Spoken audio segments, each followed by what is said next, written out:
নমস্কার বন্ধুরা, আজকে আমরা উপস্থিত হয়েছি আরও একটি অডিও ক্লাস নিয়ে। West Bengal SLST geography interview বা ডেমো ক্লাস বিষয়ক।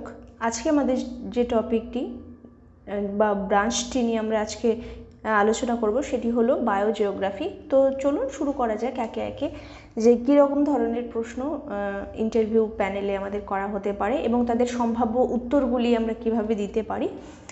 তো চলুন শুরু করা যাক। আচ্ছা, প্রথম প্রশ্নটি যেহেতু আমাদের এইভাবে করা হয়ে থাকে যে সয়েল প্রোফাইল বলতে মানে সয়েল প্রোফাইল এর গুরুত্বটা কী। হ্যাঁ, কেবল স্তর বিন্যাস না বলে এটিকে কিভাবে কৃষি এবং পরিবেশ ব্যবস্থাপনায় এই সয়েল প্রোফাইল সাহায্য করে। ঠিক আছে, আমরা কিভাবে উত্তর দিতে পারি যে সয়েল প্রোফাইল হলো মাটির একটা উল্লম্ব চেহারা যা কেবল স্তর দেখায় না, বরং পেডোজেনেসিস বা মৃত্তিকা গঠনের প্রক্রিয়াকেও তুলে ধরে। এটি দেখে বোঝা যায় লিচিংয়ের মাত্রা বা এ হরাইজন থেকে কতটা খনিজ পদার্থ বি হরাইজনে নেমেছে, আর বোঝা যায় মাটির বয়স। প্রোফাইল যত গভীর এবং সুগঠিত, মাটির বয়স তত বেশি। কৃষিক্ষেত্রে প্রোফাইল দেখে কোন স্তরে গাছের মূল বা রুট সবচেয়ে ভালো বাড়বে এবং কোন স্তরে সার প্রয়োগ করা উচিত তা নির্ধারণ করা যায়। 2 নম্বর প্রশ্ন যদি আমাদের এইভাবে করা হয়ে থাকে, আপনি ক্লাসে পর্জোলাইজেশন এবং ল্যাটেরাইজেশনের মতো কঠিন প্রক্রিয়া দুটি কিভাবে সহজ উপায়ে বোঝাবেন। আমরা এইভাবে উত্তর দিতে পারি। আমি ছাত্রছাত্রীদের বলবো, পর্জোলাইজেশনে হলো একটি ধীরে ধীরে মানে ধোয়া বা স্লো ওয়াশিং একটা প্রসেস, এবং ল্যাটেরাইজেশন হলো শক্তির সাথে ধোয়া বা ভিগোরাস একটা ওয়াশিং। পর্জোলাইজেশনের ঠান্ডা আর্দ্র অঞ্চলে জৈব অ্যাসিডের প্রভাবে ধীর গতিতে সিলিকা স্তর থেকে খনিজ পদার্থ ধুয়ে যায়। অন্যদিকে ল্যাটেরাইজেশনে ক্রান্তীয় অঞ্চলে প্রবল বর্ষার কারণে সিলিকা দ্রুত ধুয়ে যায় এবং লোহা অ্যালুমিনিয়াম অক্সাইড ওপরের স্তরে জমাট বাঁধে। আমরা উদাহরণ কিভাবে দিতে পারি যে পশ্চিমবঙ্গের দার্জিলিং বা উত্তরবঙ্গ অঞ্চলের যে আর্দ্র এবং ঠান্ডা মাটি পর্জলের মতো বৈশিষ্ট্যযুক্ত, এবং পশ্চিমের লাল মাটির অঞ্চল উষ্ণ এবং আর্দ্র যে অঞ্চল সেটি ল্যাটেরাইজেশনের বৈশিষ্ট্যযুক্ত। 3 নম্বর প্রশ্ন যদি আমাদের এইভাবে করা হয়ে থাকে, জোনাল সয়েল কেন ইন্ট্রাজোনাল সয়েলের থেকে বেশি ম্যাচিওর হয়। আমরা এইভাবে উত্তর দিতে পারি, জোনাল সয়েল বা আঞ্চলিক মৃত্তিকা সেখানে জলবায়ু এবং উদ্ভিদ জগৎ দ্বারা প্রভাবিত হয় এই মৃত্তিকা, এবং দীর্ঘ সময় ধরে এই প্রক্রিয়া চলে বলে এটি অনেক বেশি ম্যাচিওর হয়। অন্যদিকে ইন্ট্রাজোনাল মৃত্তিকা স্থানীয় প্রভাবক, যেমন বিভিন্ন লোকাল ফ্যাক্টরস যেমন ভূপ্রকৃতি এবং প্যারেন্ট মেটেরিয়াল এগুলির দ্বারা প্রভাবিত হয়। উদাহরণ হিসেবে আমরা বলতে পারি, উত্তর ভারতের যে অ্যালুভিয়াল সয়েল সেটি হলো জোনাল উত্তর ভারতের যে পলল মৃত্তিকা সেটি হলো জোনাল সয়েলের একটি প্রকারভেদ, কিন্তু একটি আর্দ্র অঞ্চলে শুধুমাত্র পাহাড়ের ঢালের জন্য যে তৈরি হওয়া পিট সয়েল সেটি হলো ইন্ট্রাজোনাল, যা স্থানীয় অবস্থার কারণে তৈরি হয় এবং জলবায়ুর দ্বারা পুরোপুরি প্রভাবিত হয় না। একটু আমি ক্ষমা চেয়ে নিচ্ছি, আমি এখানে জোনাল সয়েলের উদাহরণ দিতে গিয়ে পলল মৃত্তিকার কথা বলেছি, বাট পললের থেকেও পলল ঠিক জোনাল সয়েল নয়। জোনাল সয়েলের উদাহরণ দিতে গেলে আমরা ল্যাটেরাইট বা পর্জল সয়েলের কথা কিন্তু বলতে পারি। 4 নম্বর প্রশ্ন যদি আমাদের এইভাবে করা হয়ে থাকে, মৃত্তিকা ক্ষয়ের ক্ষেত্রে যে ক্লাইমেটিক ফ্যাক্টরসগুলির মধ্যে সবচেয়ে বিপজ্জনক কোনটি এবং কেন। আমরা এইভাবে উত্তর দিতে পারি, মৃত্তিকা ক্ষয়ের ক্ষেত্রে সবচেয়ে বিপজ্জনক যে উচ্চ তীব্রতার বৃষ্টিপাত বা হাই ইন্টেন্সিটি রেইনফল, এটি হলো সবচেয়ে বেশি বিপজ্জনক। কারণ অল্প সময়ে প্রচণ্ড বৃষ্টি হলে মাটির কণাগুলির ওপর সরাসরি আঘাত পড়ে, যেটাকে বলছে স্প্ল্যাশ ইরোশন, এবং এই আঘাতের ফলে মাটির উপরিভাগ দ্রুত আলগা হয়ে চাদরের মতো বা শীট ইরোশন এবং ছোট ছোট নালার মতো বা রিল ইরোশন এর প্রভাবে ধুয়ে যায়। ভারতে বর্ষাকালে এই ধরনের ক্ষয় কিন্তু সবচেয়ে বেশি দেখা যায়। 5 নম্বর প্রশ্ন যদি আমাদের এইভাবে করা হয়ে থাকে যে সামাজিক এবং অর্থনৈতিক সোশিও ইকোনমিক প্রেক্ষাপটে সয়েল ইরোশন এর মূল কারণ কি, বা মৃত্তিকা ক্ষয়ের মূল কারণ কি এবং এর নিরাময় কিভাবে সম্ভব? আমরা এইভাবে উত্তর দিতে পারি, প্রাকৃতিক কারণের চেয়ে অনেক সময় মানবিক কার্যকলাপই, যেগুলোকে বলছে অ্যানথ্রোপোজেনিক অ্যাক্টিভিটিস, এটাই কিন্তু সয়েল ইরোশনের মূল কারণ। প্রথমত অপরিকল্পিত বৃক্ষছেদন বা ডিফরেস্টেশন, এর প্রভাবে মাটি আলগা হয়ে যায়। দ্বিতীয়ত ঝুম চাষ বা শিফটিং কাল্টিভেশন, যেটা মাটিকে কিন্তু উন্মুক্ত করে দেয়। তৃতীয়ত ওভার গ্রেসিং বা অতিরিক্ত পশুচারণ, যা মাটির ওপরের আবরণ নষ্ট করে। তাহলে এইগুলোর হাত থেকে আমরা কিভাবে রেহাই পাবো? এর জন্য কিছু নীতিগত প্রয়োগ, যেমন ল্যান্ড ইউজ প্ল্যানিং বা ভূমি ব্যবহারের পরিকল্পনা তৈরি করতে হবে। চাষের পদ্ধতির পরিবর্তন, যেমন স্ট্রিপ ক্রপিং বা কন্টুর প্লয়িং, এবং মানুষের মধ্যে সচেতনতা বাড়াতে হবে। 6 নম্বর প্রশ্ন যদি আমাদের এইভাবে করা হয়ে থাকে যে কৃষিক্ষেত্রে জিরো টিলেজ এবং মালচিং, এটা মৃত্তিকা সংরক্ষণে কিভাবে সহায়তা করে? আমরা এইভাবে উত্তর দিতে পারি, এই দুটি পদ্ধতিই মাটিকে উন্মুক্ত হতে দেয় না। জিরো টিলেজ এর ফসল তোলার পর জমিতে লাঙল দেওয়া হয় না, ফলে মাটির আর্দ্রতা সংরক্ষিত হয় এবং মাটির জৈব উপাদান নষ্ট হয় না। আর মালচিংয়ে কি হয়, বিভিন্ন খড় পাতার আবরণ, এগুলো মাটির উপর একটা আবরণ দেওয়া হয় এগুলো দিয়ে, এবং যেটা বৃষ্টির আঘাত থেকে মাটিকে রক্ষা করে, জলীয় বাষ্প হওয়া কমায় এর ফলে, এবং মাটির তাপমাত্রাটাকেও কিন্তু নিয়ন্ত্রণ করে। এটি কৃষকদের খরচও কমায়। 7 নম্বর প্রশ্ন যদি এইভাবে করা হয়ে থাকে যে বন সংরক্ষণের অর্থনৈতিক মূল্য কি, শুধু বাস্তুতন্ত্রের দিক থেকে নয়, জাতীয় অর্থনীতিতে এই বন সংরক্ষণের গুরুত্ব বুঝিয়ে বলুন। আমরা এইভাবে উত্তর দিতে পারি, বন সংরক্ষণের অর্থনৈতিক মূল্য বিশাল, যেটা জিডিপিতে সহজে অন্তর্ভুক্ত হয় না।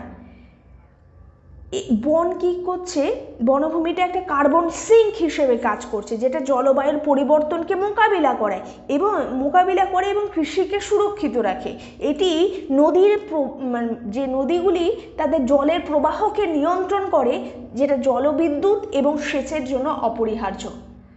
আর সরাসরি আমরা কিভাবে বনভূমি থেকে উপকৃত হই? বিভিন্ন বনজ পণ্য, মধু, ভেষজ বিভিন্ন উপাদান এবং ইকো ট্যুরিজমের মাধ্যমে কিন্তু আমাদের রাজস্ব আয় হয় এই বনভূমি থেকে।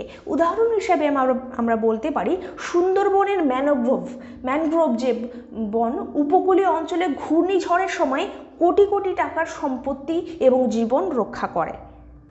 8 নম্বর প্রশ্ন যদি এইভাবে করা হয়ে থাকে যে সোশ্যাল ফরেস্ট্রি এবং অ্যাগ্রো ফরেস্ট্রি এর মূল পার্থক্য কী এবং শিক্ষকের দৃষ্টিকোণ থেকে এর সামাজিক তাৎপর্য কী? আমরা এইভাবে বলতে পারি, সোশ্যাল ফরেস্ট্রি হলো বিভিন্ন নন ফরেস্ট ল্যান্ডে স্থানীয় সম্প্রদায়ের অংশগ্রহণে বনায়ন, যার প্রধান লক্ষ্য হলো জ্বালানি কাঠ, পশু খাদ্য ও ছোট বনজ পণ্য সরবরাহ করে। অন্যদিকে কৃষি বনায়ন বা অ্যাগ্রো ফরেস্ট্রি হলো কৃষি জমিতেই ফসল উৎপাদনের সাথে সাথে কাঠ এবং ফল গাছের চারা লাগানো। এর সামাজিক তাৎপর্যটা কি?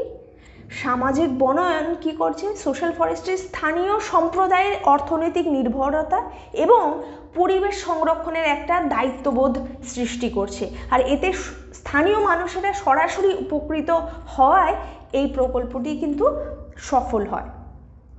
9 নম্বর প্রশ্ন যদি এইভাবে বলা হয়ে থাকে যে যৌথ বন ব্যবস্থাপনা বা জয়েন্ট ফরেস্ট ম্যানেজমেন্ট এর সাফল্য এবং ব্যর্থতাকে আপনি কিভাবে বিশ্লেষণ করবেন? আমরা এইভাবে উত্তর দিতে পারি, জয়েন্ট ফরেস্ট ম্যানেজমেন্ট এর মাধ্যমে বন সংরক্ষণ এবং স্থানীয় জীবিকা নির্বাহের মধ্যে একটি সেতু বন্ধন তৈরি হয়েছে। স্থানীয় মানুষের সহযোগিতা পাওয়ায় এই বনের যে অবৈধ বৃক্ষছেদন সেটা কিন্তু কমেছে। এটা আমরা সফলতা হিসেবে বলতে পারি। আর ব্যর্থতার কথা যদি বলি, স্থানীয় যে মহিলাদের অংশগ্রহণ কিন্তু এখনও সেই তুলনায় কম, এবং বনজ পণ্যের যে ন্যায্য মূল্যে বন্টন বা লভ্যাংশ নিয়ে কিন্তু প্রায়শই জটিলতা দেখা যায়। এই জটিলতাগুলিকে যদি দূর না করি তাহলে কিন্তু দীর্ঘমেয়াদে এই জয়েন্ট ফরেস্ট ম্যানেজমেন্ট কিন্তু টেকসই হবে না। 10 নম্বর প্রশ্ন যদি আমাদের এইভাবে করা হয়ে থাকে যে বায়োডাইভার্সিটি হটস্পট বলতে কি বোঝায়, আপনি বলুন যে পশ্চিমবঙ্গের কোন ভৌগোলিক অঞ্চলটিকে একটি সম্ভাব্য হটস্পট হিসাবে চিহ্নিত করা যেতে পারে। আমরা এইভাবে উত্তর দিতে পারি, হটস্পট হলো এমন একটি অঞ্চল যেখানে প্রচুর সংখ্যক স্থানীয় প্রজাতির উপস্থিতি বা এন্ডেমিক স্পেসিস রয়েছে এবং সেই জীববৈচিত্র্য বর্তমানে মানবীয় যে কার্যকলাপ দ্বারা হুমকির মুখে রয়েছে। যেমন পশ্চিমবঙ্গে কি রয়েছে, পূর্ব হিমালয়, এটি কিন্তু হটস্পটটির একটা বর্ধিত অংশ রয়েছে। এবং আবার সুন্দরবনের মতো একটি অত্যন্ত জটিল এবং একক একটা বাস্তুতন্ত্র, ইউনিক একটা ইকোসিস্টেম, এটাকে কিন্তু একটা বায়োজোন অফ গ্লোবাল ইম্পর্টেন্স হিসেবেও চিহ্নিত করা যায়, যেখানে ম্যানগ্রোভের মতো স্থানীয় প্রজাতিগুলি বিপন্ন। 11 নম্বর প্রশ্ন যদি আমাদের এইভাবে করা হয়ে থাকে যে ক্লাসে আপনি কিস্টোন স্পেসিস এর ধারণাটা কিভাবে ব্যাখ্যা করবেন, আমরা এইভাবে উত্তর দিতে পারি, কিস্টোন স্পেসিস হলো সেই প্রজাতি যা বাস্তুতন্ত্রের মোট সংখ্যায় সামান্য হলেও পুরো বাস্তুতন্ত্রের কাঠামো এবং কার্যকারিতা বজায় রাখতে অত্যন্ত গুরুত্বপূর্ণ ভূমিকা পালন করে। এদের অনুপস্থিতিতে পুরো বাস্তুতন্ত্রটি ভেঙে পড়তে পারে। সহজ উদাহরণের মাধ্যমে আমরা বোঝাতে পারি, একটি খিলানের মাঝখানে থাকা যে পাথর, একটি খিলানের মাঝখানে যদি থাকা কোনো পাথরটি যখন কিস্টোনের মতো কাজ করে, এই পাথরটি সরে গেলে পুরো খিলানটি কিন্তু পড়ে যায়। সেক্ষেত্রে আমরা বাস্তব উদাহরণ কিভাবে দিতে পারি যে সুন্দরবনের রয়্যাল বেঙ্গল টাইগার একটি কিস্টোন স্পিসিস। এদের উপস্থিতি শিকারের সংখ্যা নিয়ন্ত্রণ করে এবং তৃণভোজী প্রাণীদের অত্যাধিক বংশবৃদ্ধি রোধ করে বনভূমির স্বাস্থ্য বজায় রাখতে সাহায্য করে। এরপর 12 নম্বর প্রশ্ন যদি এইভাবে করা হয়ে থাকে, মানে বন্য প্রাণীদের সংরক্ষণের জন্য এক্স-সিটু কনজারভেশন বা ইন-সিটু কনজারভেশন, এই দুটির মধ্যে আপনি কোনটিকে সমর্থন করেন এবং কেন, আমরা এইভাবে উত্তর দিতে পারি, আমি ইন-সিটু কনজারভেশনকে প্রাধান্য দেব, যেমন বিভিন্ন জাতীয় উদ্যান, অভয়ারণ্য এগুলিকে, কারণ এটি কেবল একটি প্রজাতিকেই নয়, পুরো বাস্তুতন্ত্র এবং তার বিবর্তন প্রক্রিয়াকে রক্ষা করে।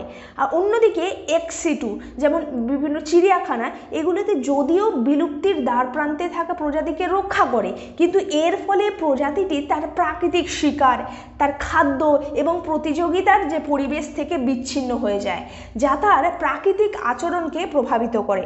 তবে জেনেটিক বৈচিত্র্য রক্ষার জন্য কিন্তু এক্স-সিটু সংরক্ষণ কিন্তু প্রয়োজন। 13 নম্বর প্রশ্ন যদি এইভাবে করা হয়ে থাকে, ভারতের মতো একটি ঘনবসতিপূর্ণ দেশে অর্থনৈতিক উন্নয়ন এবং পরিবেশগত সংরক্ষণের মধ্যে ভারসাম্য বজায় রাখা কতটা কঠিন, ভূগোলের শিক্ষক হিসেবে আপনার দৃষ্টিভঙ্গি কী, আমরা এইভাবে উত্তর দিতে পারি, এটি একটি জটিল চ্যালেঞ্জ, কিন্তু ভারসাম্য বজায় রাখা সম্ভব। আমার দৃষ্টিভঙ্গি যদি আমি বলি যে ইকো রিস্টোরেশন, উন্নয়নের ফলে যে ক্ষতি হচ্ছে তার পুনর্গঠনটা আবশ্যক। অন্যদিকে বিভিন্ন টেকসই মডেল বা সাস্টেইনেবল বিভিন্ন মডেল, যেমন growth first, clean letter model থেকে সরে এসে আমাদের সাস্টেইনেবল ডেভেলপমেন্টের মডেল গ্রহণ করতে হবে, যেখানে অর্থনৈতিক পরিকল্পনার মধ্যেই বিভিন্ন পরিবেশগত প্রভাবগুলো বিবেচনা করা হবে। যেমন কোনো শিল্প স্থাপনের আগে বাধ্যতামূলকভাবে এনভায়রনমেন্টাল ইম্প্যাক্ট অ্যাসেসমেন্ট, এগুলো কিন্তু কঠোরভাবে প্রয়োগ করা হবে। 14 নম্বর প্রশ্ন যদি আমাদের এইভাবে করা হয়ে থাকে, আপনার মতে ভূগোলের শিক্ষক হিসেবে ছাত্রদের মধ্যে যে বিভিন্ন পরিবেশগত সমস্যার সমাধানে তাদের মধ্যে সলিউশন ওরিয়েন্টেড থিঙ্কিং বা সমাধান ভিত্তিক চিন্তাভাবনা আপনি কিভাবে তৈরি করবেন, আমরা এইভাবে উত্তর দিতে পারি, আমি ক্লাসে ছাত্রদের সমস্যা না দেখিয়ে চ্যালেঞ্জ দেখাবো। যেমন আমি জিজ্ঞাসা করব, যদি তোমরা স্থানীয় পঞ্চায়েতের প্রধান হও তাহলে বৃষ্টির জল ধরে রাখার জন্য কী পরিকল্পনা গ্রহণ করবে। এইভাবে তাদের সৃজনশীল উপায়ে, একটা ক্রিয়েটিভ উপায়ে তাদের রিয়েল ওয়ার্ল্ড সলিউশন তৈরি করতে উৎসাহিত করব। যেমন বৃষ্টির জল সংরক্ষণের জন্য মডেল তৈরি করা বা বর্জ্য ব্যবস্থাপনার জন্য ডিজিটাল ম্যাপ তৈরি করা, এগুলিতে তাদের উৎসাহিত করব। আচ্ছা, একটি 15 নম্বর প্রশ্ন যদি আমাদের এইভাবে একটি করা হয়ে থাকে যে আপনি একজন শিক্ষাবিদ হিসেবে যদি আপনি কাজ করেন, সেক্ষেত্রে বায়োজিওগ্রাফির পাঠ্যক্রম থেকে আপনি একটি কোন ধারণা বাদ দিতে চাইবেন বা কোনো একটি ধারণা যদি যুক্ত করতে চান, তাহলে সেটা কি এবং কেন, এর পেছনে কারণটা কি, আপনি কি যুক্তি দেখাবেন? আমরা এইভাবে উত্তর দিতে পারি, আমি বর্তমান যে পাঠ্যক্রম সেখান থেকে মাটির শ্রেণীবিন্যাসের যে মুখস্থ ভিত্তিক যে বিভিন্ন নামগুলি, বিভিন্ন স্থানীয় নাম, হ্যাঁ, মুখস্থ ভিত্তিক যে নামগুলি, এগুলো বাদ দিয়ে জলবায়ুর পরিবর্তন এবং মাটির স্বাস্থ্য বা সয়েল হেলথ এর মতো বিষয়গুলোকে যুক্ত করব।